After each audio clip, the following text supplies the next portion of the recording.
నిద్ర మొత్తు నిద్ర. బైబిల్ గ్రంథం ఏమని చెప్తుందండి? ఎప్పుడు లెగమని బైబిల్ గ్రంథం చెప్తుంది. క్రైస్తవులు అంటే క్రీస్తుని పోలి నడుచుకోవాలి, అంటే గ్రంథం చెప్పినట్టు నడుచుకోవాలి. ఎప్పుడు రేయి మొదటి జామున లెగమని చెబుతుంది, పెందల కాడనే లెగమని చెబుతుంది.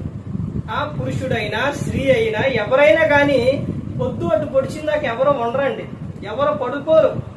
చీకటితోనే యేసుక్రీస్తు ప్రభువు మనకు మాదిరి. మార్కు రాసిన సువార్త 1:35 ఆయన ఇంకా చాలా చీకటి ఉండగానే, అంటే ఆయన పెందల కాడనే లేచి చాలా చీకటి ఉండగానే బయలుదేరి అరణ్య ప్రదేశానికి వెళ్ళి ప్రార్థన చేశారు. మరి నువ్వు ఎప్పుడు లెగుస్తున్నావు? నువ్వు ఎప్పుడు ప్రార్థన చేస్తున్నావు? నిద్ర మత్తు ఏమైపోతుందో తెలుసండి. నిద్ర మత్తు వల్ల చాలా ప్రమాదాలు ఉన్నాయండి. నువ్వు పెందల కాడనే లెగాలి, పెందల కాడనే నీ పనులు చేసుకోవాలి.